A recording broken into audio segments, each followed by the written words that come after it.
Hello everyone, my name is Philip. I'm from England. I've been a teacher for a long time, longer than I would choose to remember. I've taught all around the world and lived all around the world. I've lived in 15 different countries. I spent a lot of time in Japan, China, Korea, in the Middle East, all across Europe. And I've also traveled around the world 10 times.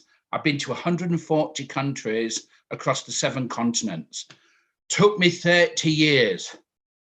Now, 18 months ago, I came back to the UK. I bought a beautiful little apartment flat on the Scottish coast by the sea. It's really nice. And since then, I've been teaching English online.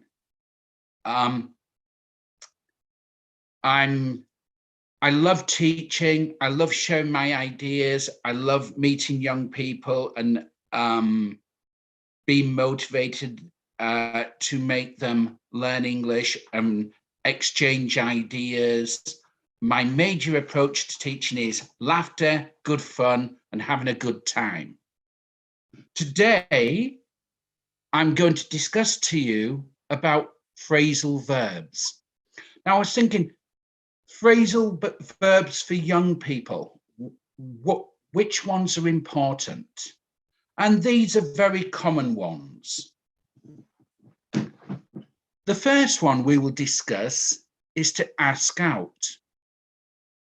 Now, ask out is when you say to someone who you like romantically, you think is a good-looking, intelligent, nice people. You think you would like them as your boyfriend or girlfriend. So you ask them out. And I'll just show you this. The first one. Okay. Hello, parrots. My name is Bond. James Bond. What are you doing tonight, baby? Would you come out with me? We're going to a very expensive restaurant. Which one? How about KFC or McDonald's? No, thank you. Why? I want to go to a good restaurant. Okay, sorry, I don't have the money. Bye. Bye. Or you can ask out like this. If it's not too much trouble, can I ask you out tonight? Do it the cool way. Be direct and wear your sunglasses. And you too can ask out a parrot. Oh my goodness. The next phrasal verb we shall do is break up. Oh my goodness. After the romance, a love affair, the boyfriend and girlfriend break up. They goodbye, goodbye. A broken heart. It's over. It's all sad. What can you do? Look after yourself. Try and listen to music. Remember to eat. Remember the good times. And after a long time, after a breakup, you'll feel better and hopefully you will meet someone even better. The next phrasal verb, stay up. It's late at night, you know tomorrow you have to wake up early for work or school, but it's 11 o'clock and you're just on a fantastic computer game. So you say, one more computer game I will play. Then before you look at the clock, it's midnight. Boing. You're thinking, right, that's it. 5 minutes, I will go to sleep. I can't stay up too late. I must go to bed now. But you play on the computer You're falling asleep, but you want to be the champion at the computer game. So you get some coffee, you drink coffee,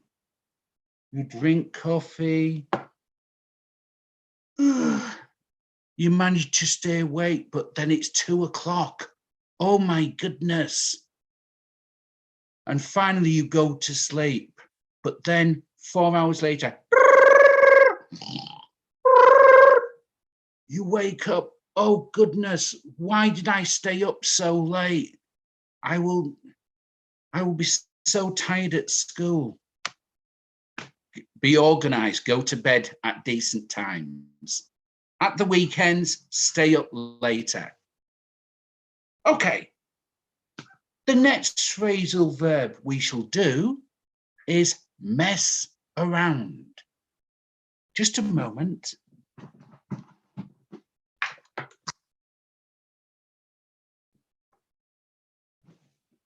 Mess around means to play, not to do anything, but to relax. You're not working, you're not studying, you're just watching TV and acting crazy, having a good time like me, the monkey. I'm a monkey. I eat bananas and other fruit. I sit in a tree and watch everyone. On Monday, Tuesday, Wednesday, Thursday, and Friday, and Saturday, and Sunday, I mess around. Goodbye. Now we're going to do turn on. Oh, wow, this is so amazing. Don't be frightened, it's flashing lights. Can you see? Whoa, amazing, yeah? Turn on. I turn on the lights. There's a blue, there's a green, there's a red and yellow. Oh, I love these.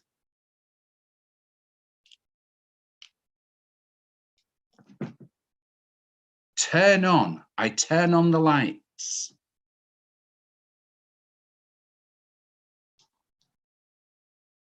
They're flashing. Now I turn them. Now they're turned off.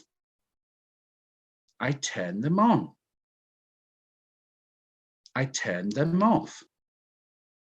I turn them on. It's the same with your mobile telephone.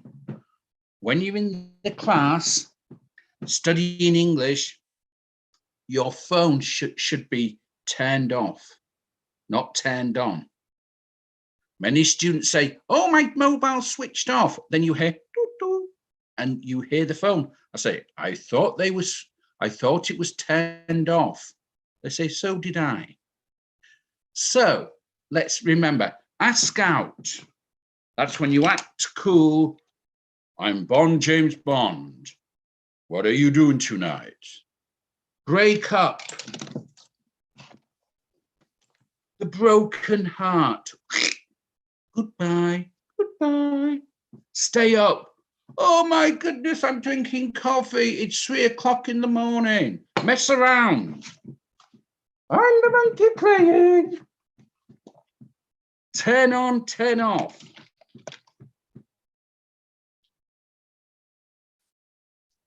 Thank you very much. Let's see if there's any questions on chat now. Okay. Oh, come up. That's when something just occurs, come up.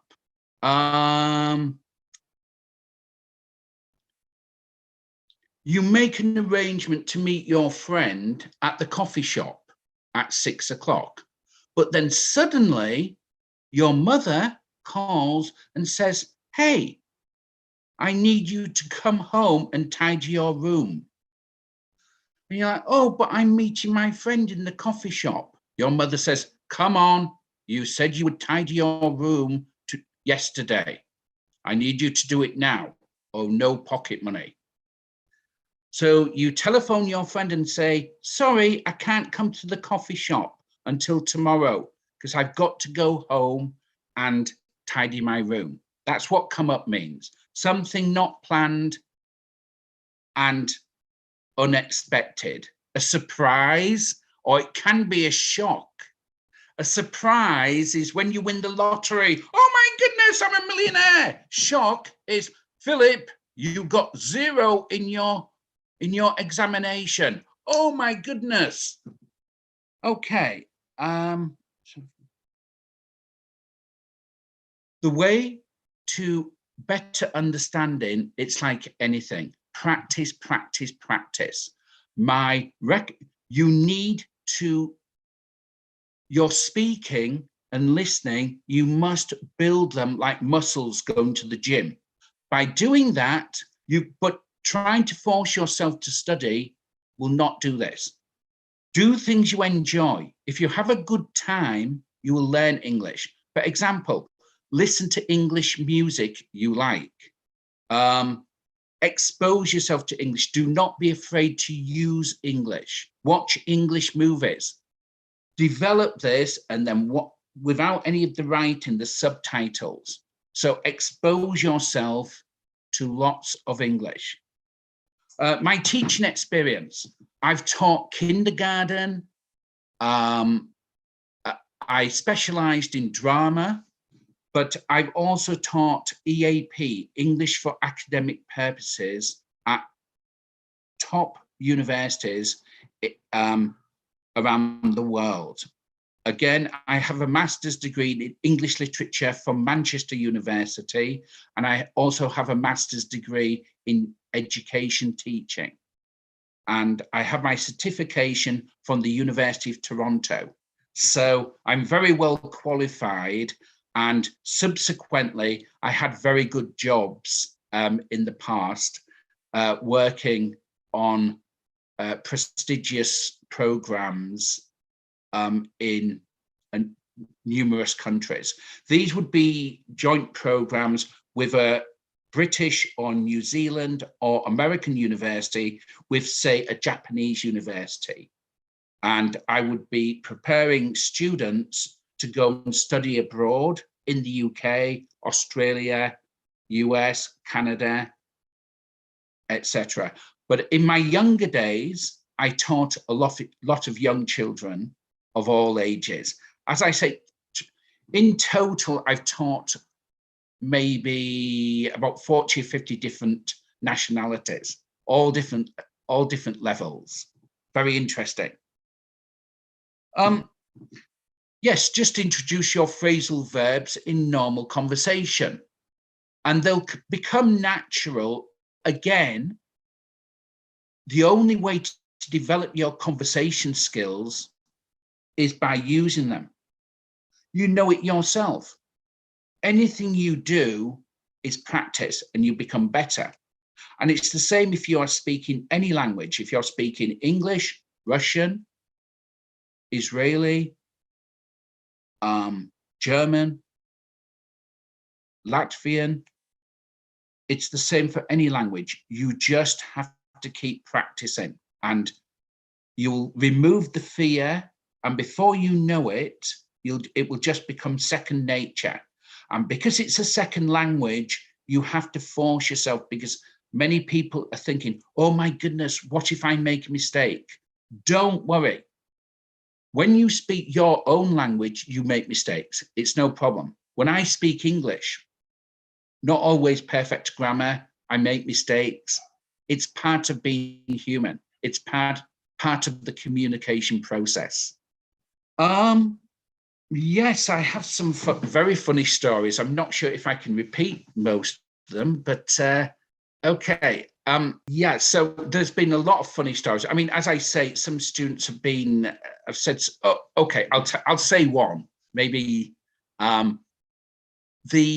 was explaining to a Chinese student, there was the animal orangutan. I don't know if you know, it's a large monkey. Anyway, so I was giving them a clue about which animal it was. So I said, what is fact has an orange face and orange hair? And one of the students said Donald Trump. I thought it was really funny.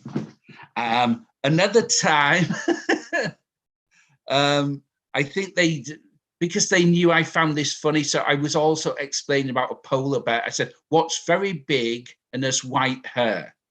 And one of them said Philip. So I thought it was funny. Do I have an experience of learning another language? Yes, I learned French when I was at school, but I learned Korean. I did it phonetically.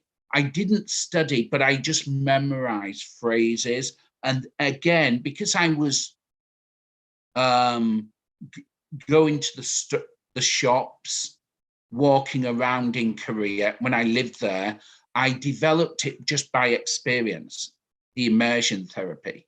So yes, I've had experience of learning languages.